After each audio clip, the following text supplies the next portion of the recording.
नमस्कार. महाराष्ट्राच्या बातमीमध्ये आपल्या सर्वांचं स्वागत. आजची घटना मुंबईची आहे. ही घटना मुंबईजवळच वसई नावाचे एक ठिकाण आहे. याच परिसरातील एका इमारतीत राहणाऱ्या दीपक शहा यांची 19 वर्षाची मुलगी किंजल ही सकाळी कॉलेजला जाण्यासाठी घरातून निघाली, पण ती वेळेवर घरी परत आली नाही. त्यामुळे घरचे लोक काळजीत पडले. तरुण मुलीचा प्रश्न असल्यामुळे वेळ जसा जात होता तसतशी घरच्यांची अस्वस्थता वाढत होती.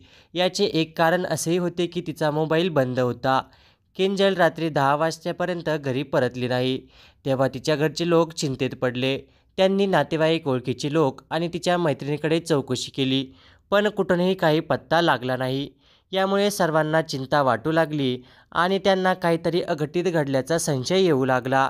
तिची आई तर रडून रडून बेहाल झाली होती. सर्व प्रयत्नानंतरही किंजलचा काही पत्ता न लागल्याने तिचे वडील दीपक शहा रात्री सुमारे 10:30 वाजता काही लोकांना सोबत घेऊन विरार अर्नाळा पोलीस ठाण्यात पोहोचले आणि मुलीच्या बेपत्ता झाल्याची तक्रार दाखल केली.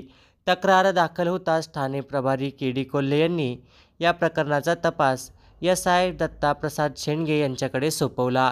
तसेच त्यांच्या मदतीसाठी हेड कॉन्स्टेबल आर.डी. वेलथर, मदार चढवी, मुकेश नायक आणि रवींद्र सांगणे यांची एक टीम तयार केली. तपासाची जबाबदारी मिळताच दत्ताप्रसाद शेंडगे यांनी सर्वात आधी आपल्या खबऱ्यांना सक्रिय केले. त्यानंतर किंजलचा फोटो जिल्ह्याच्या सर्व पोलीस ठाण्यांमध्ये पाठवला आणि हा संदेशही दिला की जर कुठूनही कोणीही माहिती मिळाल्यास तात्काळ कळवावे. दत्ताप्रसाद शेंडगे तपास करतच होते की तेव्हाच ऑटोचालक ओमप्रकाश उर्फ ओमभाई पोलीस ठाण्यात आले आणि त्यांनी एक महत्त्वाची माहिती दिली. त्यांनी सांगितले की रोजच्याप्रमाणे ते आपल्या मुलाला शाळेत सोडून परत येत होते. तेव्हा बोळीनाका येथील लोकप्रभात लेबर सोसायटीजवळच्या शौचालयाच्या भिंतीला टेकून एका मुलीला बसलेले पाहिले. जेव्हा ते जवळ गेले तेव्हा कळाले की ती मुलगी मरण पावली होती. मुलीने जीन्स पॅन्ट आणि शर्ट घातलेला होता. ॲटो चालकाने जे वर्णन सांगितले ते किंजलशी बरेच जुळत होते. हे ऐकताच शेंडगे यांनी तात्काळ ठाणे प्रभारी के.डी. कोल्हे आणि कंट्रोल रूमला माहिती दिली आणि सोबतच किंजलच्या कुटुंबालाही घटनास्थळी बोलवले. जेव्हा ते लोक घटनास्थळी पोहोचले आणि मृतदेह पाहिला तेव्हा किंजलच्या कुटुंबियाचे रडून रडून बेहाल झाले. मृतदेह किंजलचाच होता हे स्पष्ट झाल्यानंतर पोलिसांनी कुटुंबियांना कसेबसे शांत केले आणि मग घटनास्थळावर मृतदेहाची खोलवर तपासणी केली. सर्व कायदेशीर प्रक्रिया पूर्ण केल्यानंतर मृतदेह पोस्टमॉर्टमसाठी पाठवण्यात आला. घटनास्थळावरून कोणतेही ठोस पुरावे मिळाला नव्हता, ज्यामुळे किंजलची तिथेच हत्या झाली हे सिद्ध होऊ शकते असते. त्यामुळे पोलिसांनी शवविच्छेदनाची अहवालाची वाट पाहिली. जेव्हा अहवाल आला तेव्हा त्यात धक्कादायक खुलासा झाला की किंजलचा मृत्यू पाण्यात डुबल्याने झाला होता. पण सर्वात आश्चर्यकारक गोष्ट ही होती की मृत्यूनंतर तिच्यासोबत शरीरसंबंध ठेवण्यात आले होते. त्यामुळे पोलिसांना संशय आला की कोणीतरी तिला आधी पाण्यात बुडवून मारले आणि नंतर तिच्या मृतदेहासोबत दुष्कर्म केले. अशा प्रकारची गुन्हेगारी पद्धत पाहून पोलिसांना वाटले की हे प्रकरण एकतर्फी प्रेमाशी संबंधित असू शकते. दत्तप्रसाद शेंडगे यांनी इन्स्पेक्टर के.डी. कोल्हे यांच्यासह निर्देशनानुसार तपास पुढे नेला. जेव्हा त्यांनी किंजलच्या कुटुंबियाशी बोलणे केले तेव्हा कळले की किंजलची मैत्री देवन नावाच्या एका मुलाशी होती. पण जेव्हा देवनने या मैत्रीचा गैरसमज करून घेतला आणि काही जास्त अपेक्षा ठेवू लागला तेव्हा किंजलने त्याच्यापासून दूर राहणे सुरू केले. त्यानंतरही देवन तिचा पाठलाग करत होता आणि तिला सतत त्रास देत राहिला. किंजलने घरी याची तक्रार केली होती. त्यानंतर तिच्या कुटुंबियांनी देवनला दम दिला होता. कुटुंबियाकडून देवनबद्दल माहिती मिळाल्यानंतर पोलीस त्यांची अटकेची तयारी करतच होते की तेव्हाच तो नालासोपारा पोलीस स्टेशनच्या ठाणे प्रभारी प्रकाश विराज दादरच्या ताब्यात आला. वास्तविक देवनचे वडील स्वतः त्याला घेऊन पोलीस ठाण्यात पोहोचले होते. त्यांनी प्रकाश विराजदार यांना संपूर्ण घटनेबद्दल सांगितले आणि आपल्या मुलाला त्यांच्या स्वाधीन केले. तेथून औपचारिक चौकशीनंतर देवनला विरार अर्नाळा पोलिसांच्या ताब्यात देण्यात आले. तपास अधिकारी दत्तप्रसाद शेंडगे यांनी जेव्हा देवेंद्रची चौकशी केली तेव्हा त्याने आपला गुन्हा कबूल केला आणि संपूर्ण घटनेची जी कहाणी सांगितली ती अशी होती. 24 वर्षाचा देवन उर्फ देवेंद्र दिनकर भोसले याचा मुलगा होता. त्यांचे वडील पालघरच्या वसई विरार परिसरात इस्टेट एजंटचे काम करत होते.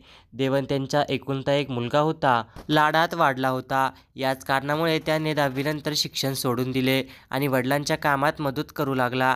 काळानंतर त्याला मुंबईतील प्रसिद्ध हॉटेल ताज इंटरनॅशनलमध्ये वेटरची नोकरी मिळाली. तिथे त्याचा पगार चांगला होता आणि टिपमधूनही चांगली कमाई होत होती. देवेंद्र ज्या सोसायटीत राहत होता त्या सोसायटीच्या समोरच्या सोसायटीत किंजल आपल्या कुटुंबासोबत राहत होती. तिचे वडील दीपक शहा यांचे पुस्तकाचे दुकान होते. किंजलच्या कुटुंबात आई आणि एक मोठी बहीण देखील होती, जी मुंबई उपनगर मुलुंड येथील SDT कॉलेजमध्ये शिकत होती. किंजल जितकी सुंदर होती तितकीच ती चुळबुळी आणि आधुनिक विचारांची होती. ती कोणाशीही न डगमगता बोलत असे. एक दिवस देवनची नजर पहिल्यांदा किंजलवर पडली, तेव्हा ती तिला बघताच राहिला. पहिल्याच नजरेत तो तिच्या प्रेमात पडला. देवनने तिच्यासोबत माहिती गोळा केली आणि हळूहळू तिच्याजवळ जाण्याचा प्रयत्न सुरू केला. लवकरच तो यशस्वी झाला. दोघांमध्ये बोलणे सुरू झाले आणि मग भेटीगाठीही काही वेळातच यांच्यातील जवळीक वाढू लागली. ते सोबत फिरायलाही लागले आणि त्यांची मैत्री अधिक घट्ट झाली. पण हा सिलसिला जास्त दिवस चालला नाही. लवकरच दोघांमध्ये खाटके उडू लागले. खरे तर देवरने किंजलवर खरे प्रेम करू लागला होता आणि तिच्यासोबत लग्नाची स्वप्ने पाहू लागला होता. पण किंजलची विचारसरणी वेगळी होती. ती देवनला फक्त एक चांगला मित्र मानत होती. तिला देवनच्या भावनेचा खोलीचा अंदाजच नव्हता.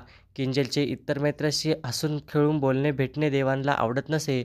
तो जळून जायचा आणि अनेकदा तिला त्या मैत्रिणीला भेटण्यापासून मनाई करायचा. इतकेच नव्हे तर आरडूनही लागला. प्रेम कधीही जबरदस्तीने होत नाही. राग, द्वेष आणि अपमान यासारख्या भावनांना सांभाळणे महत्त्वाचे आहे. जर मनात चुकीचे विचार येऊ लागले तर एखाद्या मोठ्या व्यक्तीची मदत किंवा समुपदेशन घ्यायला पाहिजे होते. देवनच्या कृत्यामुळे त्रासलेल्या किंजलने कुटुंबाला सांगितले, हे एक शहाणपणाचे पाऊल होते. जेव्हा कोणी तुम्हाला वारंवार त्रास देत असेल तेव्हा गप्प राहू नये. त्यांनी मुलाला लपवण्याचा प्रयत्न केला नाही, उलट स्वतः पोलिसांच्या स्वाधीन केले. न्यायासाठी हाच योग्य मार्ग आहे. प्रेमात आदर, विश्वास आणि सहमती सर्वात महत्त्वाची असते. जर कोणी तुमच्या भावनांना प्रतिसाद देत नसेल तर जबरदस्ती करण्याऐवजी पुढे जाणे चांगले असते. आणि जर कधी कोणी तुम्हाला त्रास देत असेल, धमकावत असेल किंवा पाठलाग करत असेल तर गप्प बसू नका. तुमच्या कुटुंबियांना, मित्रांना किंवा पोलिसांना नक्की सांगा.